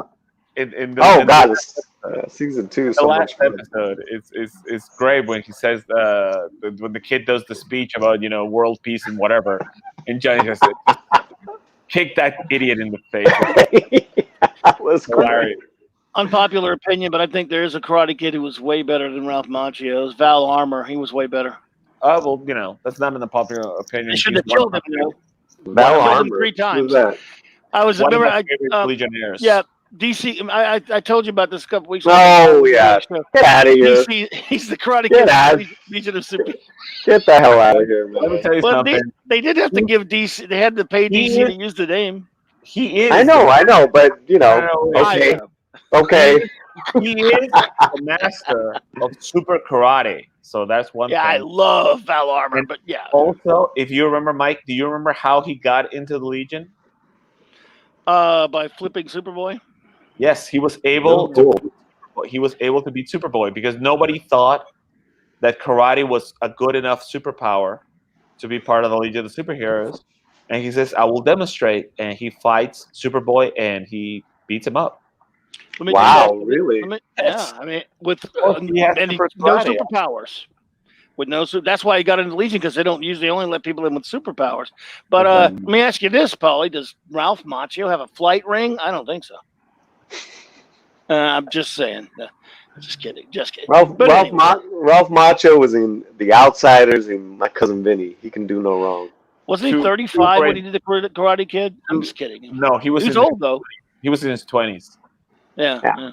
But the why are you hating, man? Why are you being a hater? Remind me to tell you. The man is I like 50s, it. And he still looks good. I mean, he looks 30. The man. Look, I think it's great. Yeah. My girlfriend still thinks he's cute. So there you go. You know. I think he has become a better actor. He was really good in The Outsiders, but he has grown into a better actor because he's really good in Cobra Kai. He's a better actor than a comic book writer. Okay, you see, that went over everybody's head except me. He did a comic? No, there was a comic book writer from Marvel and the editor and writer. He did some writing too, named Ralph Macchio. He was sorry. He was Clobberin. We're comics here, man. What can I tell you? I don't know, because that's such an obscure reference. I'm sorry. I'm here to interpret, my friend. Don't worry about that. Yeah, you're an interpreter. Besides, you said this is an open geek forum tonight. It is that, yes. We open our geeks. I am well. Clobberin time. It's clobbering time. We clobber shit around here, boys. Oh man! Speaking of that, it's Mulder and Scully time. What Thursday night again, man? You got that all set up now? Yeah. So we're doing a weekly watch party. We've started with season 1, episode 1 started last week. Episode 2 is called Deep Throat, and I just rewatched it. Ralph Macchio had the misfortune of being Mark written C. by Bendy. Mark C. Mark C. What's up, bro? Good to see you, man. So you're doing watch parties for X-Files? So, real fast, I have to say, Gary Neurotics this past Sunday on the membership stream gave Mark C. and Clobberin Times massive props. Damn, dude. He watches you guys, and he says those guys know their comics. So wow, man. That's what he told. Time. Yeah, that's what he told everyone. Because we were talking about the fandom, and I was like, how I was like kind of a fish out of water, but he's like, no, I was there, I was watching. Gary said that. I was like, what? Wow. I didn't tell you that. I didn't send you a note. You told me the other night, but then you told Mark. I don't think Mark C knew that. So no. So there you go, Mark C. Yeah, Marlon, man. Look, Gary, I'm just a huge fan of his. Gary's great. Love him. He's a great dude. And that makes me feel good, man. I appreciate that. If he because he knows his stuff also. He's amazing. So back to X-Files. So I just rewatched Deep Throat today, and I'm so excited because it's such a massive leap just from the pilot. From the pilot, yeah. Just from the pilot, like the way it looked, the directing, the writing. I mean, they take bigger risks with the writing. And that's just episode 2, man. So yeah, Carlos and anyone watching, we do a watch party, and I comment a little bit while we're watching, and then on the commercial breaks, we'll pause it and I'll talk a little bit, and then we'll have a post discussion. But it's every Thursday night. It's so weird, I always wanted to get into the X-Files because it became such a huge show. And come on by, bro. Come on by. Every time I watch an episode, I said, I like the main characters. I thought they were both really good actors. Mm-hmm. I like their chemistry. I like just their interaction. I like the way the show looked, but it just made no sense because I didn't like the stories. It was like so obvious that something weird was going on, and Scully would never believe it. I'm like, come on. That's not true. That's not true. That's not true. She became a believer. She became a believer. Yeah. Only watched like 6 episodes, so I'm all my opinions comes from like 6 or 7 episodes. So yeah. Well, yeah. Well, it just And I'm glad you said that because everything. this episode, Yes. this episode, um, you really see that for the first time, right? And you see his relentless pursuit of the truth that he puts his life at risk, Mulder, and it's fantastic, man. It's fan. I'm excited to then after episode 3 will be the first monster of the week episode where they go away from the government and the aliens.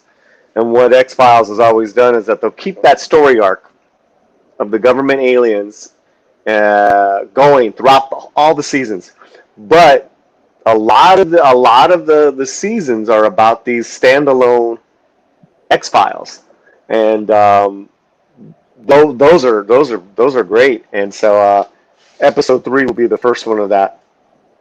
The one episode that I can say that, like I said, I've watched very few episodes, but the one episode that I can say that I enjoyed from beginning to end, and I really liked it, was the one with Luke Wilson, where Yeah. they fight vampires. Yeah, I believe that's written by Clobberin. I believe that was written by Morgan. Was that the Aaron Morgan one? Well, he wrote a few. He wrote a few. Oh, And they- called Home or something? And Home No, Home was different. No, way different. But he did Home had to be censored. It was so disturbing. Bad Blood. It was Bad Blood, wasn't it? Well, we'll find out. But Yeah. see, that's what's so great, Carlos, is that we get to do deep dives into every episode because once a week we'll just the one episode we'll watch and we'll talk about the more Scully believed, the hotter she got. Let me tell you, man, Mark C is not wrong. She just turned 50, and there's a picture of her.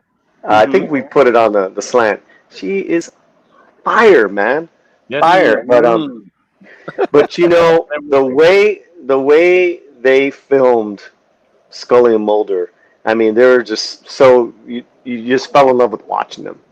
And she was a beautiful lady to begin with. I love her. Oh God, she's fantastic. What's Mark C saying? His favorite episode was the Stephen King one in black and white with the town. Yeah, you know what? There was a lot of big production problems with that one because it wasn't. Mulder and Scully are not over actors. Like they're not over emotional people. So there actually was like a lot of this going on in the filming of that show, of that episode of Stephen King. So yeah, it's really interesting, man. Because the episode that I hated, the one that I hated, you probably hate the same one as I do, is the one with the chupacabras. It was just moronic. Well, that one. Thank you, Carlos, because we'll have you on for some of those Latino-themed ones, which Chris Carter, and this is the thing with Chris Carter, is that he grew up in L.A., and he really, when it came to Latino representation on the film, he really got an F, because there was a few episodes, like the Chupacabras, I believe it was called El Mundo Gira, that were just so bad, so one-dimensionally written bad. Yes. But then he did it not once but twice. He wrote 2 Latino characters, Clobberin. You know how I feel about this. And he cast Lori Holden as Maria Covarrubias. And she's great. You say she's not Latina is what you're saying. Lori Holden? Yeah. Sounds familiar. Do I know? What have I seen her in? Walking Dead. She was the original cast member. Blonde and beautiful eyes. Yeah. Love her, yeah. Love her. Yeah. But I see what you're saying. Covarrubias, I mean, that's like you don't get more, Latino. Yeah. Yeah. And There's then the Karate Kid, folks. Sorry. Oh, right in my face, bro. That's right. I'm sorry. I'm sorry. You could take him. You could take him, though. I know it. So that was one big F in my book, Carlos. And then he wrote an agent. This is when Mulder was leaving. Agent Monica Reyes, and she was played by Annabeth Gish, who's a decent actress. Yes, very good. Right? She is really good. Right? You're right. But there was episodes where she had to go to Mexico because she's from Mexico to look for Right. Doggett and speak Spanish, and it was god awful. Yes. Yes. You know, it blows my mind that a guy from LA could just be not so like, you Tone know, deaf, right? yeah, man. I still have members of Mama under the. Oh, dude. Oh, Mark C. He's talking about the Home episode. Oh yeah. Ugh. Home episode, I believe, is season 4. That was the height of. That was the height of X-Files powers, man. On just their stories, their writing, the acting, the filmmaking. Even in episode 2 in season 1, the filmmaking, you can already see it. They're already playing with color, man. But yeah, Home, I believe, won a few awards. It was a Yes. pretty awful but pretty amazing episode. Yeah. Yeah, I heard that. Yeah. yeah. There you go. Well, there lies. I never watched a lot of them, but like I told you once before, I think I have a friend of mine who made me watch a lot of the standalone episodes, and I really liked a lot of the Darren Morgan ones, Yeah. some of the Vince Gilligan ones, the James Hmm. James Wong and Glenn Morgan and Wong team. Yeah, They did a lot of those guys were really good.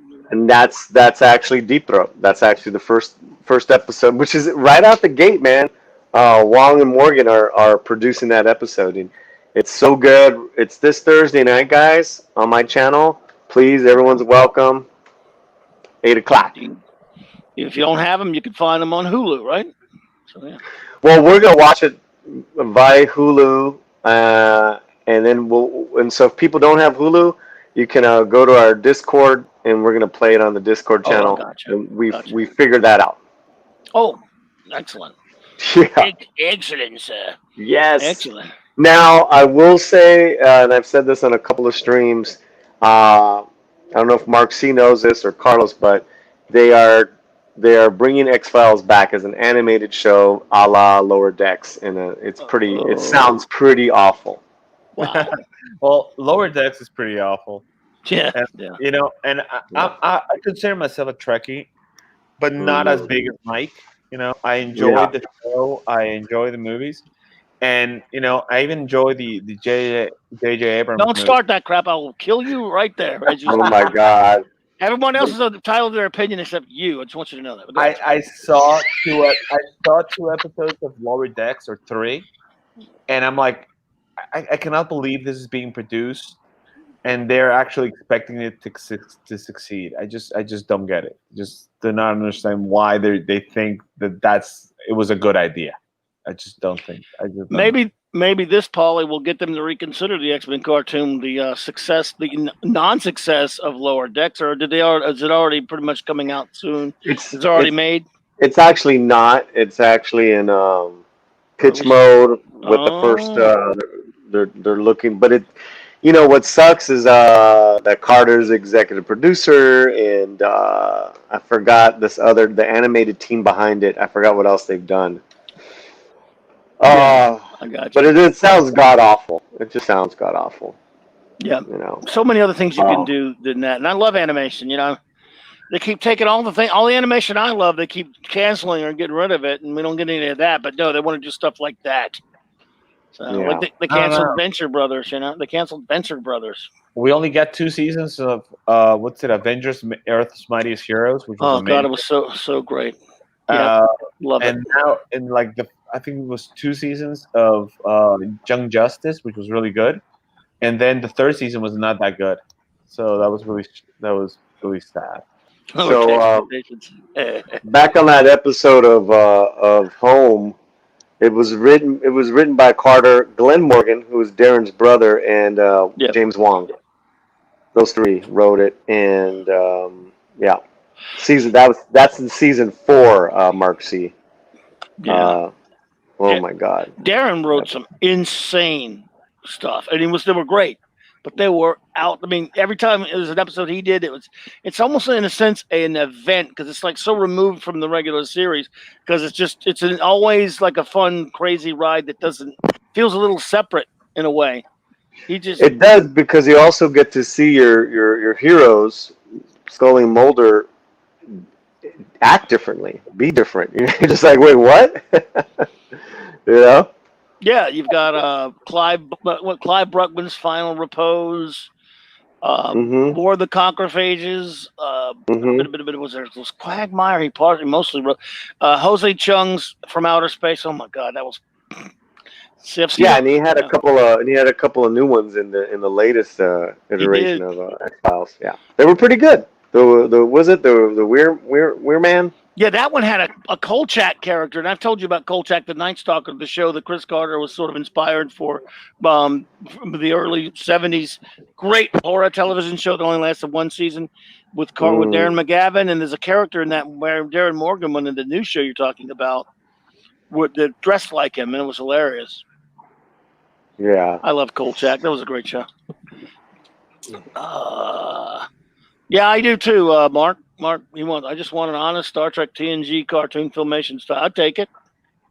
I'll be all about that one. Mm-hmm. A Star Trek cartoon of any kind taking place in the real Star Trek universe, old crew or a new crew. Well, I'd be all up into that.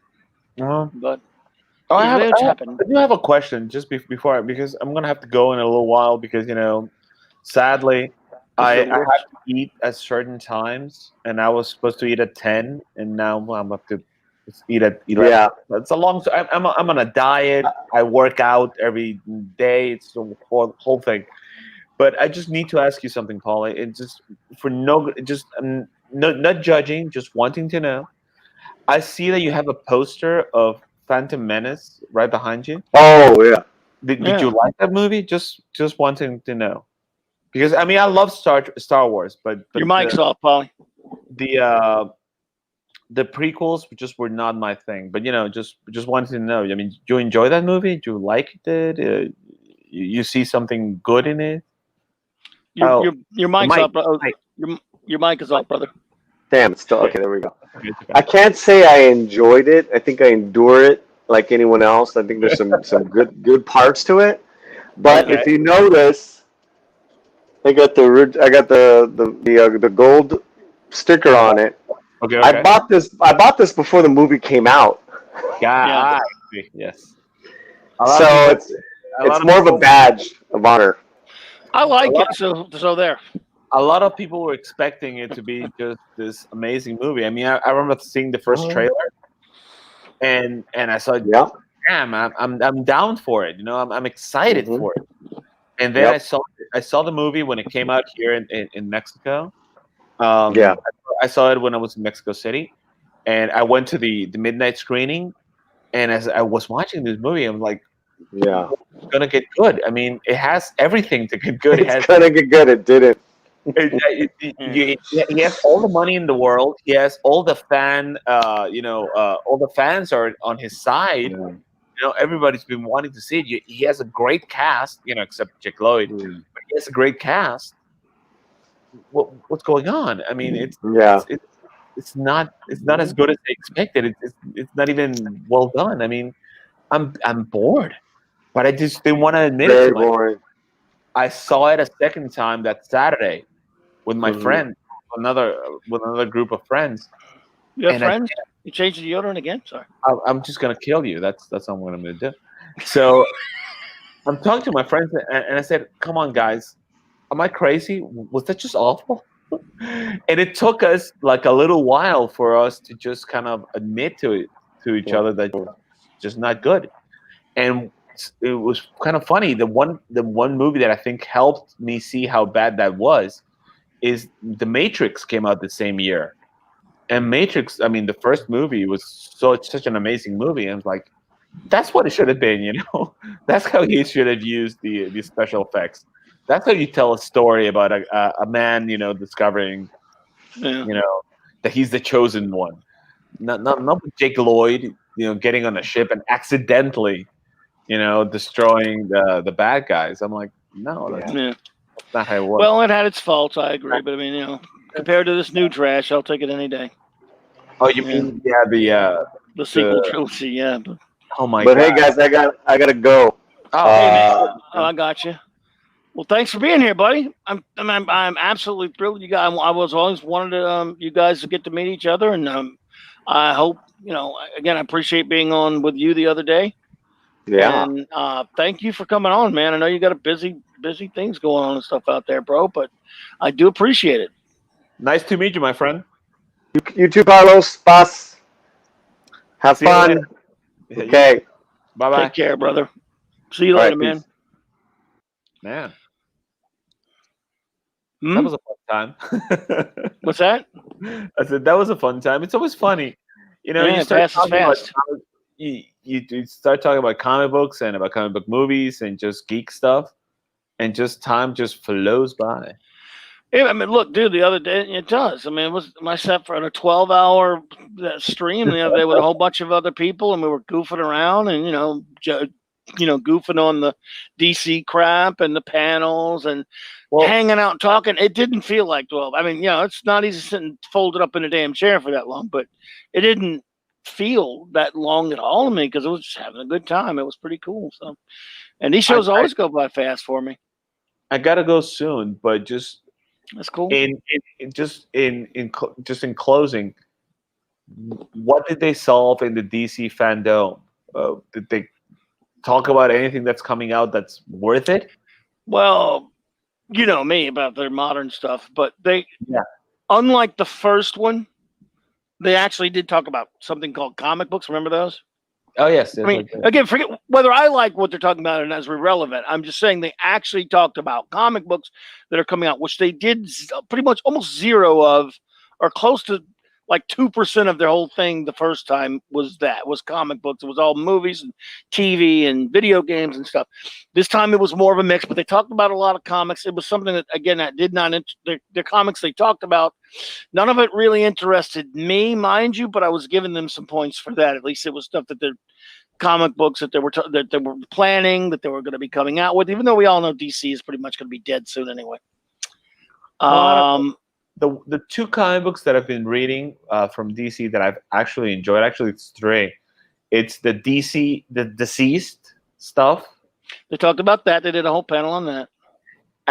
I've really enjoyed those books because Tom Taylor, I think, is a really good writer. He was doing Injustice, and then he started doing what's the Irredeemable Iron Man, or was it Irredeemable? No, he was Superior Iron Man, which was really good.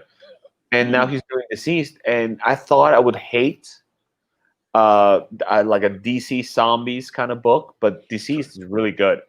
I mean, all the versions that they've come up with were really good. And I've liked that, and Grant Morrison's Green Lantern stuff. That's also been really good. Well, I take your word for it. Everything else, I mean, it's the first time in my life I'm not reading a Batman book. I mean, that's how sad it is. I mean, I've not read a Batman book since, like a new Batman book since 2012. I mean, come on. No, I hear you. I mean, well, look, according to my friend Mark C., he says DC Comics just completely committed suicide this past week. I thought they did that a long time ago. But to what do you refer to, good sir? Let us know what you mean by that, because I certainly don't doubt you. I mean, they're pretty much dead anyway, really. I mean, anything else? Anything Suicide Squad related? They showed no, they didn't do anything on that. They showed a couple things for their they've got this a couple of their DC animated things coming on, like this one that is apparently out, but I haven't seen it. It's a Deathstroke, like an R-rated animated thing, which doesn't do much for me, but I heard people like that. And they talked a lot. Okay, well, they talked a lot about the Batman Death in the Family animated film. There was a panel on that. Wait, Death in the Family, like the death of Jason Todd. Yes, and it's going to be an interactive. It's going to be a movie where you can watch it, much like when you could vote on the death of the Jason Todd. You can watch it and choose an ending or something along those lines. It's kind of convoluted stuff. And the animation looks good, like Bandersnatch in Netflix. Yeah, I guess. Yeah, and the animation looks interesting. If that's your, I never really liked that comic that much anyway. I remember selling it in my shop at the time, and but animation looks pretty good. And so that's one thing. Talking about comic books, you know what horrible DC comic book came out? What? 3 Jokers. Yeah, that was. They had a big long thing on that. Ugh. So awful. And Joker War too. Ugh. But the thing is, Joker will never allow anybody else to be Thank the you. Joker because, That's as what you I well said. know, only one person has the honor of killing Batman, and that's the Joker. He would not allow people to be the Joker and accidentally kill Batman and take that honor away from him. Uh, just going for like Mad Love by Paul Dini and Bruce Timm, he almost kills Harley Quinn because he almost took away the pleasure of him being the one that to kill Batman. He doesn't want anybody else to do it. Why And would he allow yeah, two other people to that's so bad. possibly kill Batman? Only he. I mean, and Right. the Joker It's so stupid. the Joker is such a unique character. You cannot have a fucking franchise of Jokers. I It's hate it. ridiculous. So fucking stupid. Moronic. So yeah, that they had that shit. I talked to a friend who's a comic book owner. A comic book shop owner, and he said that stupid comic book got people excited, and they were buying it like pancakes. And I'm like, really? That? People get excited for that? Here's his explanation. DC is getting rid of Grant Morrison, bringing in Mark Waid, Mags Visaggio. Oh my God! And the GM. Oh yeah, that's right. They hired some SJW twit to do editor in chief. So I mean, if they hadn't committed suicide already, buddy, yeah, you're right, Mark. I mean, just they're coughing up the blood right now, brother. Just it's just. I mean, I don't buy them anyway, but yeah, that's the only new comics I buy, man, are the Star Trek series, Star Trek Year 5, and the Deep Space Nine comic from IDW, and the Orville comic. The rest are those reprint books. The facsimiles they do are kind of cool. Those True Believers and dollar comic reprints are fun, just so you can feel like you go to the store and buy a few funny books, And that's why I've been buying those. But they're, man. And I've read a few issues of Legion. Well, I kind of went through a few issues of Legion. My God, it's unreadable. The Bendis crap. I saw some stuff about the Bendis shit. Horrible. I mean, I told you that it was called Legion of Superheroes Millennium, and it kind of shows you. It kind of ties all DC's futures together from present day all the way to the 31st century. But the thing is that the character that they use, who's like an immortal character that lives through all these futures, like through Commandy's future and Omeg's future, and so on and so forth. The character that they use is what's his name? Thorn from Rose and Thorn, and I'm like, okay, I remember Thorn. Who else? She's like the least interesting character. You remember Thorn, right? Yeah, from Rose and Thorn, sure. Who doesn't? Yeah, but who else? That character has not appeared in a comic book since the 80s. Who remembers that character? I think her last appearance was like in Superman comic books. After the reboot, she appeared in a Booster Gold comic book. And then she started appearing in Superman comic books as like her base was Metropolis, but she was never like a big deal. And she's your introductory character to the Legion of Superheroes. I mean, come on, Thorn. And why is she immortal? I think apparently she got doused with like some kind of chemical waste, and as you well know, you get doused with chemical waste in comic books, you automatically gain a superpower. It's horrible. Yeah. Horrible. Garbage shit, man. I mean, I love both Marvel and DC, but I've always been a little more partial to DC because, Batman was created, in DC Comics. But it's just sad. And if you go all the other way, I mean, Marvel is just as bad now.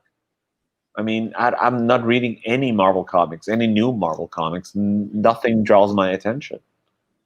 And it's really sad. Because I love comic books, and just not being able to read their new adventures is killing me. I want to read their new adventures, but they're so uninteresting now. Why would I, do that to myself? It's almost like a punishment, and it's not supposed to be like that. It's so sad. Oh well. Yeah, it fucking sucks, dude. Oh, there you go. Mark C said. What are you gonna do? great idea. Why not use the Phantom Stranger? He's immortal. Yes, Phantom Stranger would have been a more interesting character to No use kidding. during the addiction, because the Phantom Bendis Stranger, is an idiot. the Yeah. Phantom Stranger, like he's an observer character. That's what he does.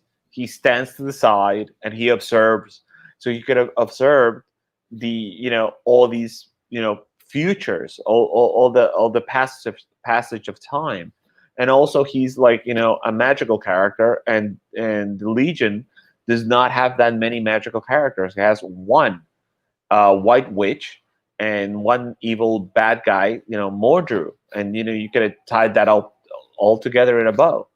Like maybe Doctor Phantom Stranger is fated or is forced to take care of Mordru's tomb, so he doesn't wake up, and he has to stay in the same place, watching all these years pass by, and commenting on everything that's going on. Olmec's future, Commandy's future, Booster Gold's future, etc. That would have been more interesting, but no, Thorn. I don't know. No, it would have been good, but of course we can't have anything interesting, can we? Because it's friggin' DC. But yeah, it would have been. Look, Bendis sucks. They also had a panel, by the way, on the Legion of Superheroes, and I was like, oh, Legion panel. At least I'm going to be able to goof on Bendis. But it was about the Blu-ray release of the cartoon series. Okay, well, that's good. Because the third season is coming out, right? Is there a third? Are they doing a third?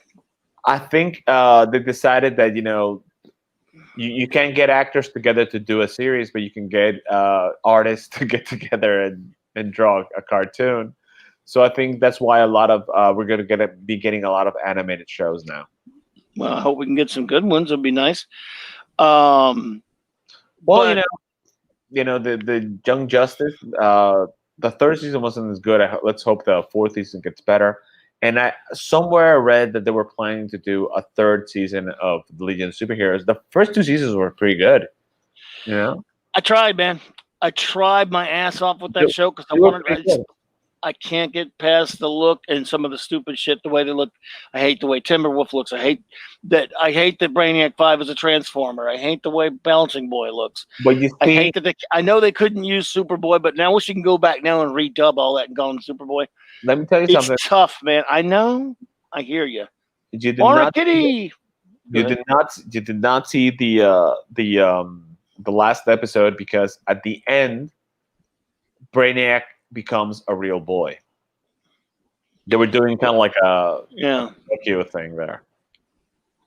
So at the end, all the metal comes off, and he becomes a flesh and blood Coluan. And I thought that was really, really cool, because okay, now he's gonna have this transition, and I like what they did with Superboy. That he has these adventures in the future. He's not Superboy in the past. He's only Superboy in the future. I like that. Okay. Meow. Yeah. No. Look, I'm with you, man. I mean, I don't know. I'll try. I'll keep trying to watch it again and again. It's tough to get past some of those hangups. Me and the Legion, man. They don't look like they don't look the way I want them to look. It aggravates me. But I'm there with you. I mean, I love Legion, and now, my friend, I do have to go. I have to go. I have to, have dinner, and I have to go to sleep, because I wake up every day at 6 a.m. to work out. Yes, I work out at 6 a.m. Boo-hoo. Well, I gotta tell you, man, I am Batman, and I have to keep it up. Well, thanks for coming on, man. I appreciate it, bro. We'll do it again soon. Yes, I do hope so. Thanks for the invitation. I always enjoy talking about comic books with you, and of course, saying things like, I really enjoy the Batman trailer, so to get you angry. It's really it didn't get me angry that you enjoyed something sparkly, bat garbagey trailer. But remember, we don't trust you on Batman anyway. All right, buddy. Thanks for being here, man. All right, bro. Later. Bye-bye. All right, man. See ya. See ya. All right. Well, everyone, what is up? How are you all doing? What the hell? What happened? I can't use the background anymore. I don't even know. Well, Maura Kitty, it is so lovely to have you here tonight. Thank you so much. Yeah, Batman goes to bed. I should have told. I'll send him that. I'll tell him that. Anyway, look, I'm glad everyone who stopped by. Mando, are you still out there, Mando? Mark, I don't know, man. I thought I saw something. I know you put something in the chat earlier. Moira, how are you doing tonight? I hope you're doing well, beautiful lady. A lot of other friends were here earlier. Whoever's here that I don't know, I didn't catch everyone. Venkman, I don't know if you're still here, but I appreciated you being here, of course. Jobber, Eric K popped in. It was so great to have Paulie and Carlos on the stream finally together. Kai, thanks for popping in, brother. Good to see you, buddy. I hope you're doing well. Let's see here. Got all kind of things planned for the show. Let's see. Tomorrow I get to be on the stream with the TARDIS Zone again. My good buddy, my new buddy, Noel over there. We're gonna be on there talking some Doctor Who again because I love doing that. Thursday I'll be talking Blake 7, Middle of the Dead, because my partner talking Blake 7 is on the other side of the pond, and he didn't want to be too late for him, so 1 p.m. rather. For the great classic television series Blake 7, my good buddy Problem Being will be talking to me then. And then Saturday night, Mark C., the great Mark C., will be joining me to talk about a character who is 86 years old. That's right. Flash, and I'm not going to say because he's too old for that. Flash Gordon. Although we will also talk about the movie that is having its 40th anniversary, the Sam J. Jones, Dino De Laurentiis Flash Gordon film of 1980. But we're going to go farther, deep dive into that. The Flash Gordon, way before that, something like 46 years before that. We're going to talk about his history and his beginnings and all the best stuff because I love the character of Flash Gordon. So we'll be doing that. And then, of course, next week, the history of Star Trek comics and some open shows, too. So a bunch of different things we're going to be doing because we're going to be geeking out. This is what we do. And Mando, Mark, if you're there, pop back, put your name back up in there, man. I couldn't. I noticed that you sent me something earlier. But anyway, I want to thank the great Paulie from Latino Slant. And I want to thank the not-so-great Carlos from himself. No, I'm just kidding. He knows I'm kidding. And I don't know. What do? Do I just keep running? I should go for another couple hours. I'm just kidding. I've been on long enough. The world has suffered long enough. We'll do more open shows. I'll probably do next Tuesday night as well. Talking more comics, different things like that. Darth Haster, thank you for popping in. I do appreciate it. And there's some links and descriptions below to a lot of my friends' channels. Please check them out. By the way, Moria Kitty has a channel herself. She live streams that I've just now subscribed to myself. Please go to her channel and check it out, and go to Kai's channel as well. Darth Haster, I don't know if you have a channel or not, my friend, but if you do, everyone go to that. I know I've seen your name around before. And I hope everyone gets more subs and everything like that. And I want to thank the great Loki for this amazing outro he made for me, which I guess I'm going to go ahead and activate now. I'll have to write Mando, if you're out there, I'll have to write you an email, man.